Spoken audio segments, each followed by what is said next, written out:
او تو مرا ایزون نکش، من تو پدرت میشم آخی. تو مرا بگو که تو دا چخیلی بچه محقولای ما بیامون بتم تا آخی. ما دا چخیلی بچه محقولای تا جان؟ ما دا تا جان بچه محقولای که ورزشگر باشه. ورزشگر؟ اکی برای چی ورزشگر؟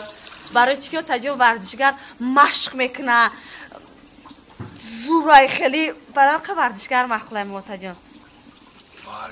ورزشگر بچه مخی قشلوخی مولا کمای یافتنش کینه با یکم تای دیگهش نمیشه.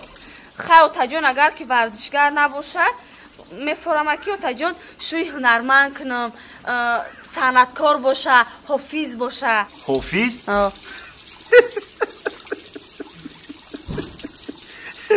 آدم تلویزیونی باشه بگو. تا جان اگه برای چی حافظ؟ برای چی که حافظا اکورات نمیگردن تا زگ میگردن با هم خود